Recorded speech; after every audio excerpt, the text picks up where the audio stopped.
أعوذ بالله من الشيطان الرجيم بسم الله الرحمن الرحيم سبحانك لا علم لنا إلا ما علمتنا إنك أنت العليم الحكيم اللهم صل وسلم على سيدنا ونبينا محمد صلى الله عليه وسلم أفضل صلواتك بعدد معلوماتك وبارك وسلم وصل عليه في أول كلامنا وأوسط كلامنا وآخر كلامنا اللهم يا معلم آدم علمنا ويا مفهم سليمان فهمنا ويا ملهم الملائكة ألهمنا اللهم رب زدني علما وإذا سألك عبادي عني فإني قريب صدق الله العظيم. مخکې د روژې ولا مسائل او دغه آیت مبارکه د بعد بیا د روژې ولا مسله ده نو دغه مینس کې جمله معترضه ده اور تعلق ما قبل سره ده ربط ما قبل سره ده سما قبل کې بیان د روژې وشولو او دغه روژه د الله عبادت ده اور عبادت څومره هم دي دا اسباب دي د پاره د تقرب الی الله د سره الله تعالی قرب حاصلېږي اور تقرب الی الله دا د انسان مطلوب دی اور بیا الله تعالی نه وخت دا د انسان فطرت دی نو مخکې الله تعالی د انسان مطلوب ذکر کو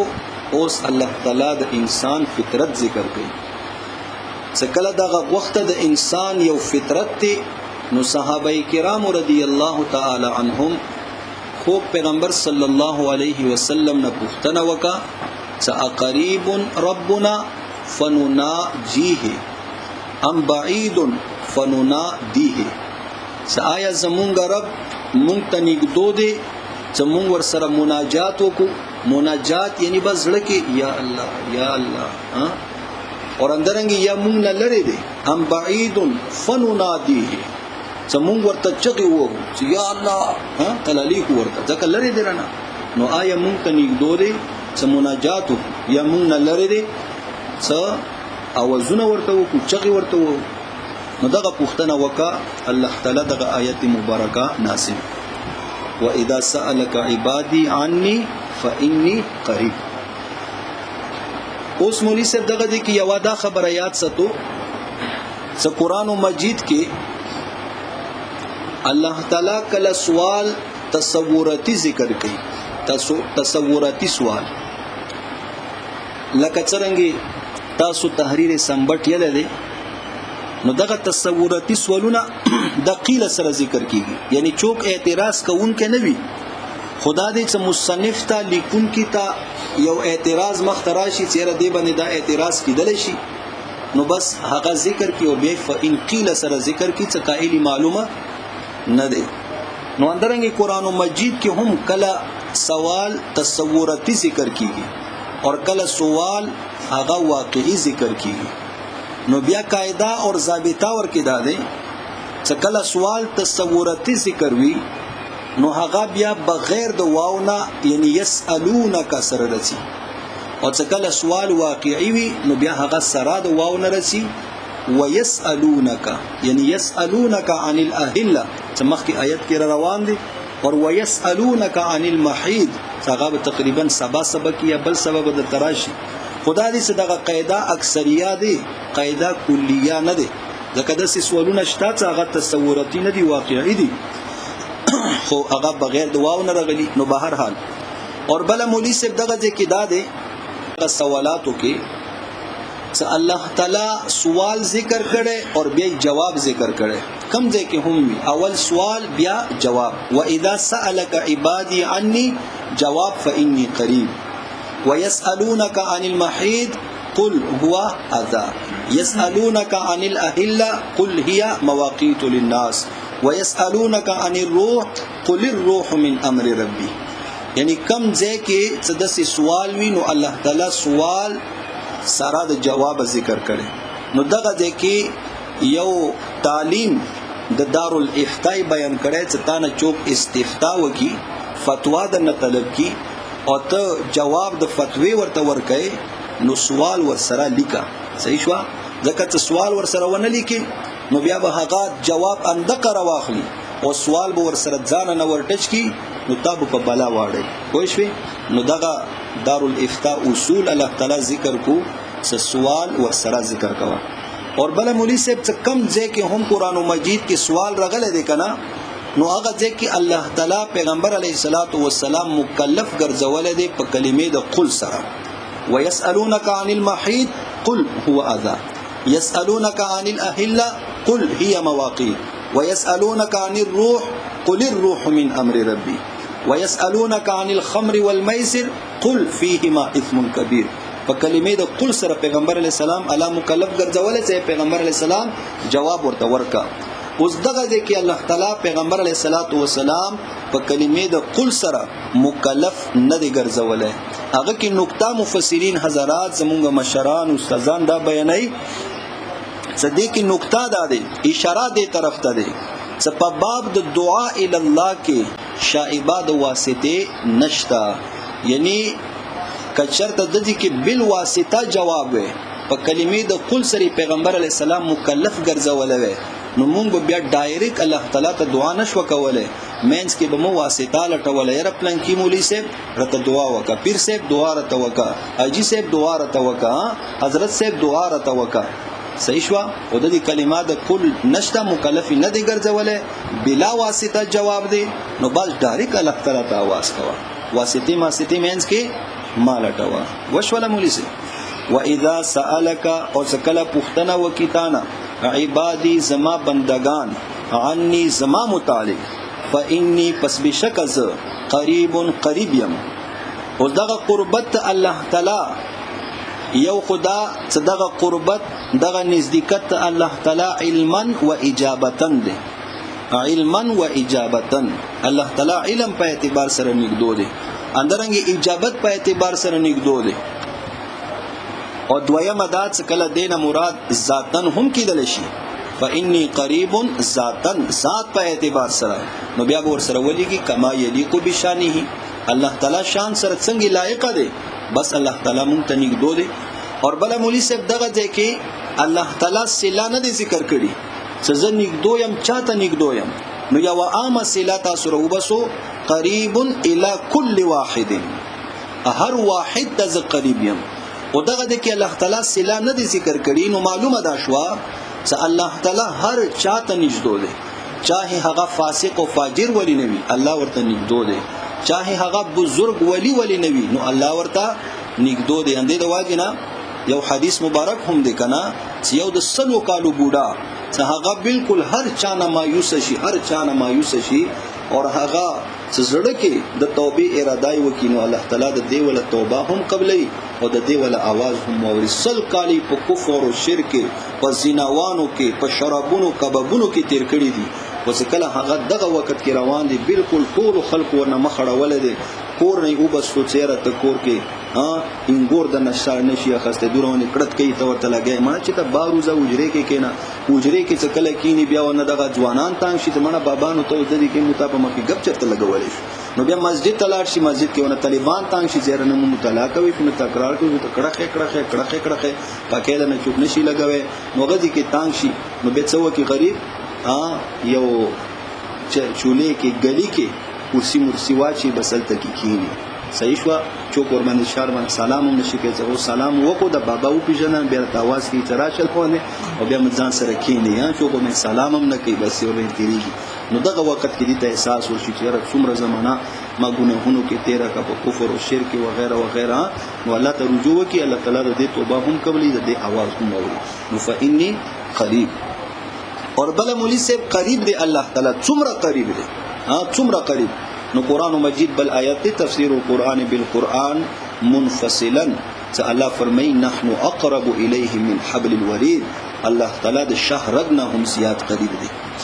اجیب دعوت الداعی ز اجابت کوم دعوت الداعی دعا د داعی بلنه د داعی یعنی دغه داعی کما بلنه دی زده د اجابت کوم اذا دعانی سکل هغه ماته आवाज وکي اذا دعانی سکل هغه ماته دعا आवाज وکي زده د اجابت کوم اذا دعانی اذا نو عموم الاوقات طرف ته اشاره دی عموم الاوقات یعنی کله هم ته आवाज کوي یعنی دا شرط ورته نه دی چیرې ما د پاره پلانکی وخت کې به ته आवाज کوي تهجد فضیلت وقتین دون وقتین شته دی یعنی نصف الليل کې ثلث الليل کې تهجد په وخت کې فرض منځ د بعد دغه فضیلتونه دي خو نور د شرط ورته نه دی چې الله تعالی پلانکی وخت کې به دعا قبلې نور وخت کې بیا الله تعالی خوب کوي الله تعالی دروازه باندوي الله تعالی سره ملاقات الله تعالی ته د आवाज کولو صرف دا ټایم دی نو اوس ګوره دغه وخت کې به یو بنده حاجت پیښوي او دغه ځکه به حاجت پیښوي ور باندې برغلی وي د دې کې به الله تعالی ورته سنانه دي ته نه مزدیګار ته صبر او مزدیګار پورې هغه بیړه د پلان نه کوي د څه وکي الله تعالی اذا دعا سکله هم تماته आवाज کوي نو بس आवाज کوا زده ته आवाज اجابت کوم اجابت معنا یعنی زده ته دعا قبلوم نو اوس سره څکله دعا وکي او د دعا کم شرایط ته هغه ملحوظ وستی د دعا کم آداب دي هغه لحاظ وستی نو بس الله تعالی وعده ده زده د دعا قبلوم او د دې کې سوال د پیدويږي چې موږ خو دعاګانې غواړو او دعا زمونږه قبول نشي دغه تلویزیون دغه اولانه سزیم نو دغه وظیفه زکوم چې را پلانکی ترور لور ماته په نکاح سره ملاو شي او دغه خمیسي درجه در ورسیدم او ملاو نشو او ساري ته آرام نکړه نو دغه سوال سړي ذهن ته رچی کنه یا پیسې غواړم څه غواړم دعا خو قبول نشوله نو ګوره اول خدا چې دعا الله تعالی خامخا قبلې خامخا خو شرط ورته داده چې آداب ملحوظ وساتي وګوره یو د دعا قبلې دل دي کنه یو د دعا اثر دی دعا قبلېږي امک وخت کې ستا الله تعالی نه وخت وکړه بس الله تعالی سما قبول کړه صحیح شو اور یو دغه دعا اثر دی دغه دعا اثر دا کله فورا څرګند شي اور دا کله تاخير سره څرګند شي اور کله دغه اثر دا یعنی هغه په خلاف بل یو شي کې څرګند شي یعنی تا یو شی غوښتل دی هغه بدل کې بل یو شی په صورت کې دغه اثر دا څرګند شي فوري دغه اثر څرګند شي لکه ګوره هغه د پر مثال پیغمبر علیه الصلاۃ والسلام څکله د مکی مشرکینو نه انتهایی تنگ راغلو دغه ظلم او ستم نو تهجد په وخت کې پیغمبر علیه الصلاۃ والسلام الله تعالی تعالی سوچت کو اللهم اعز الاسلام بعمر بن الخطاب او بعمر بن هشام چې الله اسلام ته عزت ورکا حضرت عمر بن الخطاب رضی الله عنه په ذریعہ سره یا عمر بن هشام ابو جهل په ذریعہ سره نو تهجد په وخت کې دعا وکړه دغه اشراق چاشتو په وخت کې الله تعالی دعا قبول کړه چې من لاشه د عمر مدرواسته رضی الله تعالی عنه اندرنګ دې د پر بل مثال یو ځل ابو هريره رضی الله تعالی عنہ نبی علیہ الصلوۃ والسلام تراغلو مور سره جګړه کړي و او مور ډیر جګړه نه وکړي مور وهلو ایمان راوړلو د واجنه هر وخت په ظلم زیاته ور سره کول والو ټکولو به زیاړي زورل به ورته کولو نو یو ځلی بستان شو نبی علیہ الصلوۃ والسلام تراغلو چې زه کو دې مور ډیر تنگ راغلم مور مده گزارو باندې نشم کولای لاس نشم چتوله سپکه سپوره ورته نشم یله بس مور مده واغه کله کله حد نه ډیر تجاوز وکي ما وਹੀ خیر دې برداشت کم او کله کله خو تا پسې هم خبري وکي او دغه خبري بیا زما برداشت نه بهروي نو یا رسول الله صلی الله علیه وسلم مور مده خپکیګه مور باندې نو دعا ورته وکا چې الله ورته ایمان نصیب کړي نبی علیہ الصلوۃ والسلام لسنه اوچات کو چې یا الله د ابو هريره رضی الله تعالی عنہ مور ته ایمان نصیب کړي نو ابو هريره رضی الله تعالی عنہ یې چې نبی علیہ السلام دعا وکړه بس دا دعا قبول ده زې چې نبی علیہ الصلوۃ والسلام نه وروتلم اجیره زکور ته اول رسیدم کله نبی علیہ الصلوۃ والسلام دعا اول رسیدم نو چې کله زکور ته ورسیدلم د موږ کور دروازه بنده ده اور وړ وړ کورونه او غربت وخت او فقر او فقول وخت نو چې دې کې ز واورم چې زمون د کورنا د لامبا ولا आवाज رسی د اوبو شرړا ولا आवाज رسی نو چې دې کې بز کور مخ ته دروازه ته ودرېدم انتظار مو وکم چې دروازه را ته کولا وکنو مور مرو اتلا چې سری لوم دی او لمبیدلی دی غسل کړه دی نو ایڅما مور ته وکتلو چې مور دغه چهره هم بدل شوی دی ژړا کې دی او چهره نرمه دی سړی ته پته لګي زړه کې رحم راغله ترس راغله نو چې بس ماته یې چې بچیا ماته کلمه خیا او مخبل پیغمبر ته بوزا ما ایمان راوړ نو دا د نبی صلی الله علیه وسلم دعا چې فوري قبول شي اور کله کله دغه دعا په قبلېدو کې وخت لاګي یعنی دعا قبول وي خو اثرې بعد کې څرګند شي د پر مثال لکه ابراهيم عليه السلام دعا وکړه ربنا وبعث فيهم رسولا منهم يتلو عليهم د دعا اثر کله څرګند شو 4,000 کال بعد چې نبی عليه السلام بني اسماعیلو کې ابراهيم عليه السلام په بچو کې الله تعالی مبعوث کړلو د پرندرنګ نور هم مثالونه بهرال نو اثر کله مکه وخت کې څرګند شي او کله تاخير کې څرګند شي نو ته په خپل دعا باندې یقین ستې چې ما دعا الله تعالی قبول کړي دي خو اثر به کله څرګندېږي څرګند بشي صحیح دی اور کله اثر اندقه صورت کې څرګند شي چې کومه دعا ته غوښتلې دي اور کله اثرې د خلاف بل یو شی په صورت کې څرګند شي صحیح شو هغه صورتونه ګوره یو څو دي کله کله ته یو شی الله تعالی نه غواړي کنه بس امکه شه د تدرکی کله کله یو شی ته الله تعالی نه غواړي خدا دې چې ته په مستقبل باندې عالم نه الله تعالی په مستقبل باندې عالم دی اوس ته الله تعالی ته محبوب یې ته الله تعالی ته خوښ یې ته ذکر اسکار کوي وظایف کوي الله ته منځونه کوي دین سره د تعلق دی قران سره علماو سره نو ته الله تعالی ته ډیر محبوب یې او دغه شی ستاده لپاره خنه دی بهتر نه دی د کی تاده لپاره خیر نشته دی په وجه سره ته یا گمراه شي یا به اعمالونه محروم شي دیندارینه به محروم شي نو اوس کته هر جمله جړه فریاد وکي او الله تعالی د تا مستقبل دی دلته اوس الله تعالی نه پیسې غواړي الله ماته ښه پیسې راکې او الله تعالی ته پته دی ستا کې هغه شریر نفس پروت دی کنه ته خو دغه غربت رټینګ کړي جمعات کې ناس دي کته ته ما پیسې دیر کې کنه دویمه ورځې به تمري کې ناس او البته به دغه شغلونه کې کله بناران ته غان ته خوشوي کله مری ته کله سواته کله یوځي او کله بل دی به ته صحیح چرته دغه مسجد ته نه به خطا دی نو الله تعالی دغه مال او دولت بیا ته نه درکې څه د واجینه او دا بیا ته ذخیره کیږي قیامت ورسي صحیح شو لکه راځي کنه قیامت ورځي به یو بندا ته د سي اجرونه ثوابونه ورکړل شي دا به حیران شي الله تبارک و کی چې ما خو دومره اعمال نه وکړي هغه ورته صدا ته هغه دعاګانې دي چې قیامت ورځي د پرتا د پرمنګ ذخیره ګرځولې وي دغه وخت کې به صدا ارمان کوي چې کاش خموله یو دعا هم نه قبول شي خاجي بلدا چې ته یو شی الله تعالی نه غواړي او هغه کې تا د پر خیر نه وي پروت هغه بدل کې تا الله تعالی بل یو سیز درکې صحیح ولا بل یو سیز درته درکې ځکه دې کې تا د پر خیر نه وي پروت لکه اوس مثلا ته الله تعالی نه رشتہ غواړي کنه ته یو رشتہ غواړي هغه رشتہ ته ډیره خوخه ده چیرې بس ما وی کنه خواندا ملاګي دین علاوه به څو یم بل سم گزاره وش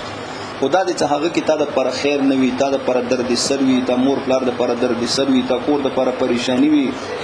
قسمه لانجی مصیبتونه وي ورسره او ته الله تعالی ته ډیر خوخي الله تعالی ته دینه بچ کول غواړي دا تر در نه کی او دې مقابل کې دینه یو خصيص درته درکې صحیح شو خارجته درته درکې اور بل دادی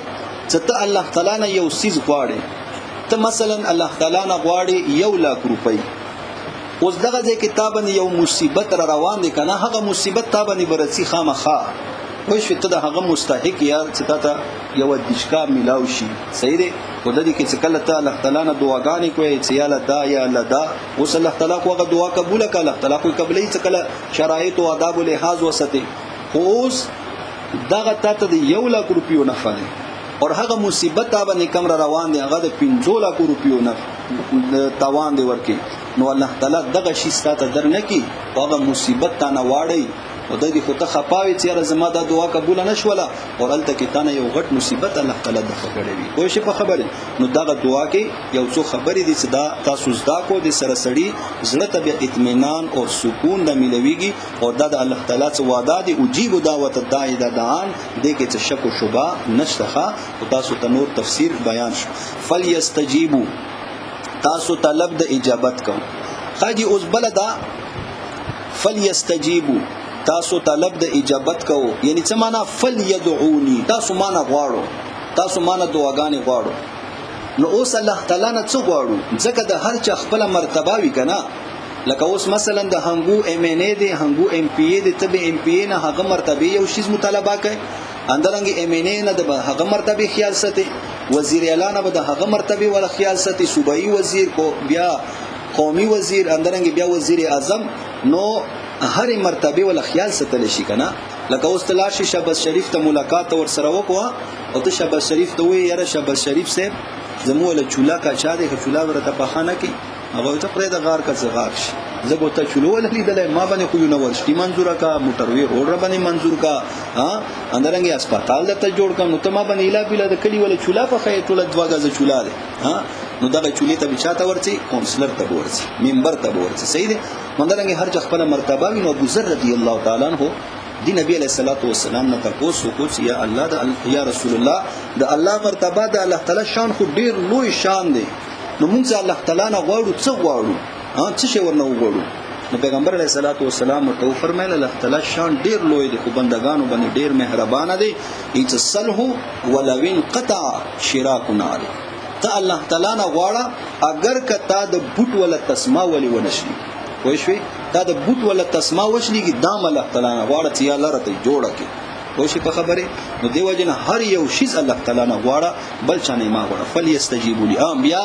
الله تعالی نه اول غواړه بیا دغه دنیا دارالاسباب دی بیا هغه د بعد اسباب درجه کې هغه مزال وکړه او یقین الله تعالی باندې ستا او دعا الله تعالی نه غواړه وليؤمنوا بي اور عقیده ستو په ما باندې یعنی دوی د عقیده ستي په ما باندې عقیده ستل معنا دا چې الله تعالی نه دعا غواړي کنه نو په خپل دعا باندې یقین هم کوا صدقه دعا الله تعالی زما قبلایب قبل ول هم شي په قبل ول قادر هم دی او قبول ای کا الله تعالی وعده دی اور بل وليؤمنوا بي دې کې اشاره هم ده چې کله دعا غواړي نو غافل زړه سره ما غواړه لکه پیغمبر علیه الصلاۃ والسلام فرمایي چې لا يقبل الدعاء من قلب غافل لاهن چې الله تعالی د غافل اور بے پروا زړه ول دعا نه قبلې صحیح شو نو وليؤمنوا بي عقیده ستي ان دغه وخت کې توجه هم برابر وي لعلهم يرشدون شاهد دوی یا لعلهم لامکه کای يرشدون ای کای يسويلون الى مقصودهم کای يسويلون چې دوی ورسیږي الى مقصودهم خپل مقصود ته یعنی خپل مقصود ته رسیدل دا په تش مهنت باندې نه کیږي خاطر د الله تعالی په تایید باندې کیږي څکله الله تعالی تایید در سره وي نو تب خپل مقصود ته ورسیږي الله تایید در سره نه وي چاهي د دنیا بادشاہ ول نه وي خپل مقصود ته رسیدل نشي وحل لكم ليله الصيام الرفث دا اوس بیا د روزه ولا مسله شروع شو وحل لكم حلال کړل شوی دي تاسو د پاره ليله الصيام پشپې د روزو کې الرفث جما رفث دا لغتن یی الکلام القبیح عند الجماع د جما په وخت کې قبیح کلام یعنی دسه کلام دسه خبره کول څنګه د شهوت برانګیخت کولو د پاره شهوت اوبراولو د پاره کم خبره په وخت جما کې خذ او خون څه کوي دته یی الرفث او دا کنایه دی یکنا به الجماع دې سره کنایه کول شي د جمانا نو الرفث نه مراد څه دی جما الا نسائکم خپلو بیبیانو سره جما کول دا جائز دي هن لباس لکم دغه خزه لباس لکم دا لباس دی لکم تاسو د پاره وانتم مرتاسو لباس لهن لباس یو دغه خزو د پاره لخت تاسو د پاره لباس او تاسو خزو د پاره لباس نو دي کې یو معنا د دې دا چګوره دغه لباس دا لابس سره بالکل متصل وي ښا بالکل متصل یعنی کمال اتصال وي نو اندرنګ خځه او خاوند په منځ کې هم کمال اتصال وي نو دا کنایه ده د کمال اتصال نه صحیح شو کمال اتصال یعنی بس بیا خځه او خاوند په منځ کې بس خځه او خاوند ګوره نوم کې هم کمال اتصال ده اور بیا په وخت جما کې خو اعلی درجه اتصال وي هن لباس لكم اور بل معنا د دی ولا لباس دې کنه د ساتر د ساتر یعنی هن لباس لكم هن ساتر لكم هن ساترات لكم وانتم ساتر لهن یعنی دغه خزه تاسو د پاره ساتری دي او تاسو خزه د پاره ساتر یو پردا ساتر ستي پردا نو معنا دا ده لکه څنګه دغه لباس د ساتر دی کنه دا ګرمي یخنینه ته بدل بشي نو اندرنګ خزه هم ساتر دی خزه خوند پر خوند خزه د پاره څه شي نه ساتر دی یعنی یو خو دینه ساتر دی صدقه ود دغه خزه د تا د پاره د زنا نه ساتر دی بی حیینا فوحشنا غلط کارونو نه صحیح شو دا تا بچ کی کنه د مینس کې یو ډال وګرځي یو دیوال وګرځي تا زینوانو نه محفوظه کی اندرنګي دغه خزا هم زینوانو نه بی حیاانو نه د محفوظه کی د ساتره دي اندرنګي بل دریمه معنا دا څه دغه لباس دی کنه د زینت دی زینت لباس سره سره خيستاوي خذو زینتکم عند کل مسجد نو دغه لباس سره سره خيستاوي نو خځه تاسو د پاره لباس تاسو خځو د پاره لباس نو خځه د خيستاوي خاون سره خاون خيستاوي خځه سره سړی ته هر څومره مالدار شي کنه کروڑپتی ولی نشي او څکله خځې نه وی کنه نو داسې جونډې لاګي شیخ رشید ته وګورو څومره مالدار څومره وزیر پاتې شوی خو خځې نشته چې چرته هم ناسي په ټي وي کې ناسي خیسملی کې ناسي افسرانو سره نه دی وازي جونډې لاګي دغه خځې نشته صحیح شو اندرنګ کچرته خځې سړی نه وی نو هغه بي زینت وي نو وده نکاح خځه دا زینت دی خاص سره سړی خيستا لاګي یعنی ګوره کله کله خځه سړی کړي وي کنه چې یو څو ورځې د پاره لار کله تلاړه شي کنه ها ګنټې د پاره تلاړه شي کنه دغه خوون باندې یو غنټه تیریدل د ډیر ګران کار خو تاسو ټول خواري خلینی ولي ودونه یې چا نشته ها به بیا غا کویږي چې چا وی کنه هغه ورنه کوي مبارک خاجي بل د مولوی صاحب دغه لباس سره الله تعالی تشبیه ور کړی دی کنه ګوره د کې یو څو خبرې دي لباس کله ګندا شي کنه نو د هغه صفکولو خام بکای د هغه چو لباس ورځي نه دغه لباس تا ګندا شو کنه ها اوس د څه وکم دا زه د پرې کوم وي ورځم ها بلکې د صفا کم کنه صابون راواخلم نو معنا دا څه کله خزه څه عیب ورکی وی کنه نو خزه ورځوا ما څه طلاق ورته ورکی نه بلکې دا عیب ورنه ختم کا اندرنګ خاون کې څه عیب وی خزه ورنه طلاق ما وړي عدالت طلاق شیشه به طلاق را تراکا نه بلکې خاون دغه عیب ختم کی اور بل مولوی صاحب داده څګورا دغه کله کپڑا ګندا شي جامه ګندا شي کنه لباس ګندا شي نو سړی وینځي او سړی خفیا طریقې سره لاړ شي اعلان سړی نه کوي سالا ز ما کپڑے ګنده شوی دي کنه را شو ز کپڑے وینځه ما یو د خانه ته لاړم ز کپڑے وینځه بلکې د دې ځای ګنده شو سی خفیا ولې طریقې سره وځي ال تلاشي د غځه المزي کی صفای کی نو اندرنګ خځې کی څه ایب وی یا خوند کې ایب خځې او خوند ته اعلانونه نه دی پکار چې یو ته بلته ها بلکې نه هغه ایب پردې سره هغه ختم کوا اور بل مولوی صاحب دا څګوره خځه لباس دی سړیو د پاره سړی خوند لباس دی خځې د پاره لباس د پاره وی ستر د پاره وی کنه نو اوس دغه خاون دا به د خځې ول عیوب نه څرګندای او خځه به د خاون ول عیوب نه څرګندای یعنی ګوره څنګه عیوب لکه اوس خځې ته خاون ول عیوب څرګان وی خاون ته خځې ولا خاون لګیا شي خپل ملګرو سره عیبونه د خځې ول څرګان کی سما خځې کې دا عیب دی دا عیب دی خځه لګیا شي خپل ملګرو سره عیبونه څرګان کی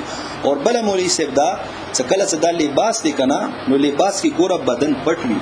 نو اوس خزه او خوند څخه کله د خپل کې یو بل د پر لباس دي یعنی یو بل مینځ کې د دو بدن یو دی نو اوس ګوره دا خوند بدانه کوي چې د خځې ولا دغه سپیکر گزاري بیا ورځي مالګرو ته تیر کوي کنه ثم فعل كذا وثم فعل كذا بیا دسي او بیا اندرنګ دغه خځې ته هم د تلقین دي چې تب خپل مالګریو سره د شپې ولا د رزونو خبرې نه کوي چې خوند ولا چې بیا دسي وشو بیا اسی وشو نو دا په پردې کې ستې صحیح ولا علم الله معلومه و الله تعالی ته انکم سبشک تاسو کنتم یو تاسو تختانونا چې تاسو به خیانت کو انفسکم جنون خپل سره فتوبتم نو تاسو توبه وبستله فتاب علیکم نو الله تعالی مو توبه قبول کړله وعفا عنکم اور تاسو ته عفو وکړله بلا کفارتین بغیر د کفارینا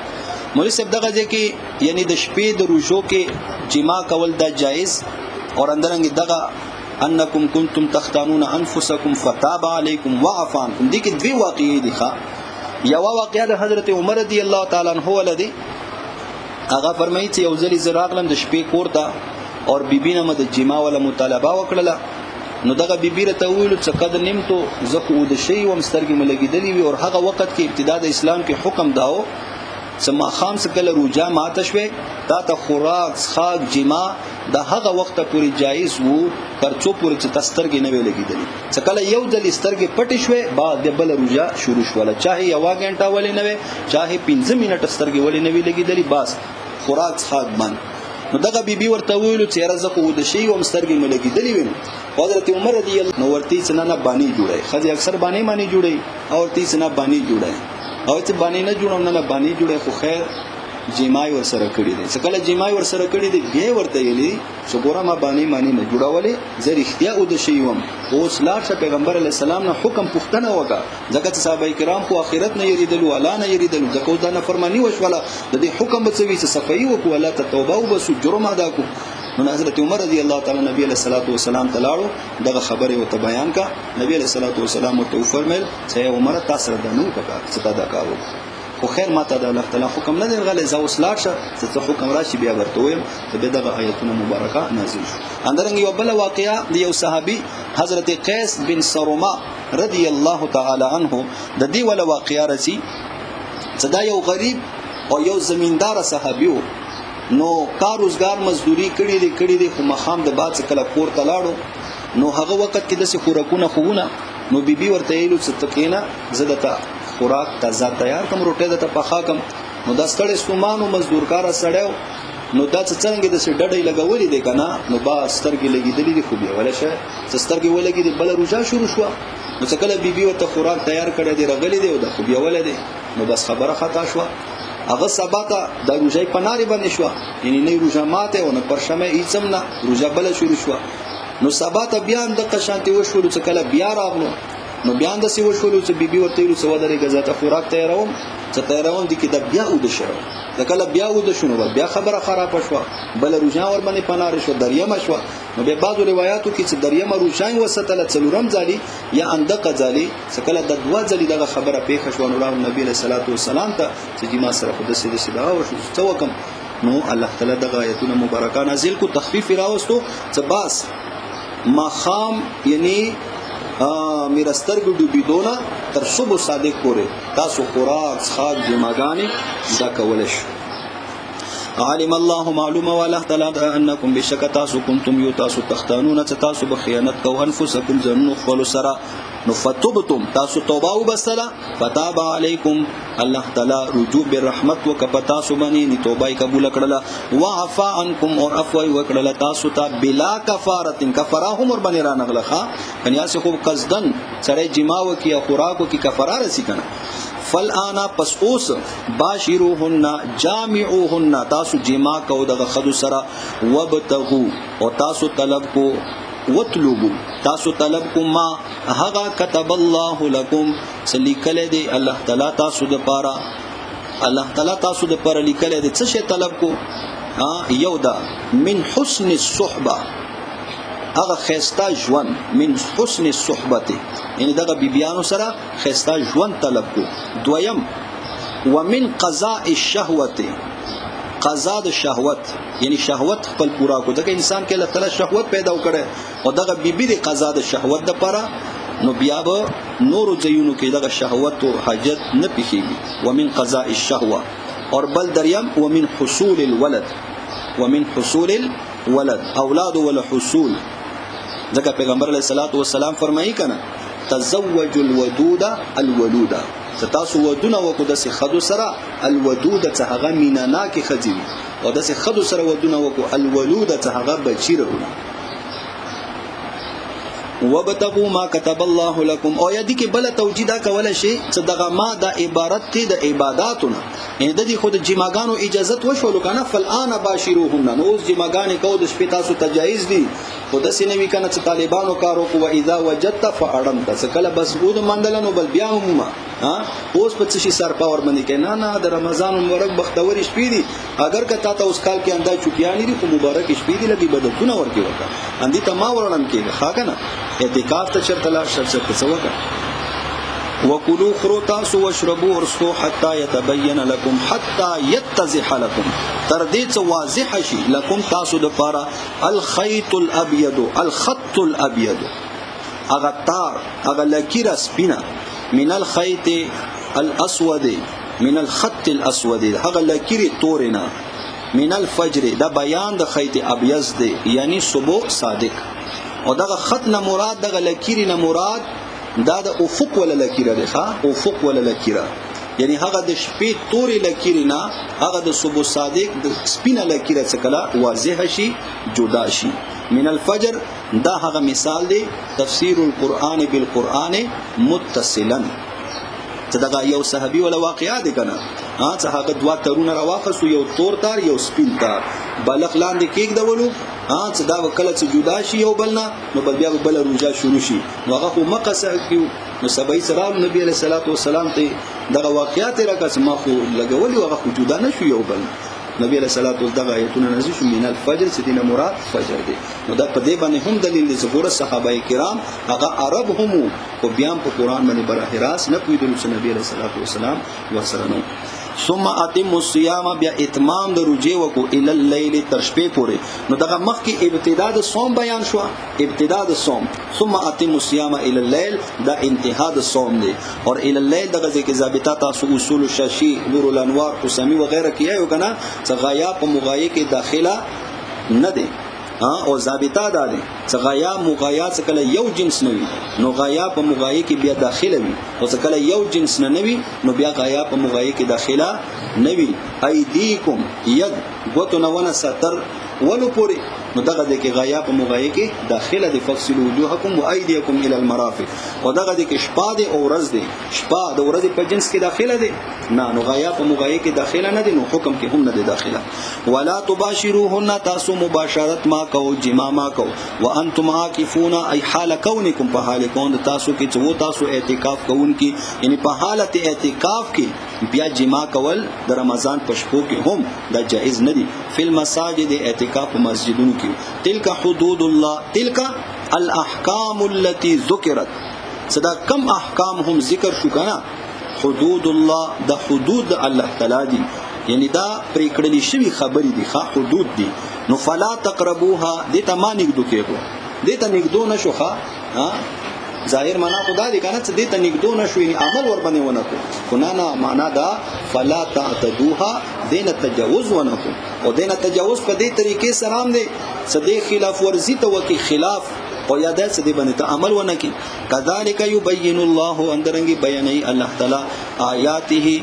خپل احکام ای اوامره و نواهیه اوامر اور نواهی الله تعالی بیانای للناس خلق د پارا لعلهم یتقون ای کی یجتنبون الحرام المعاصی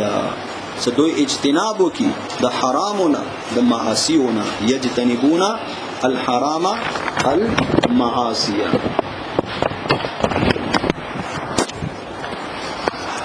بس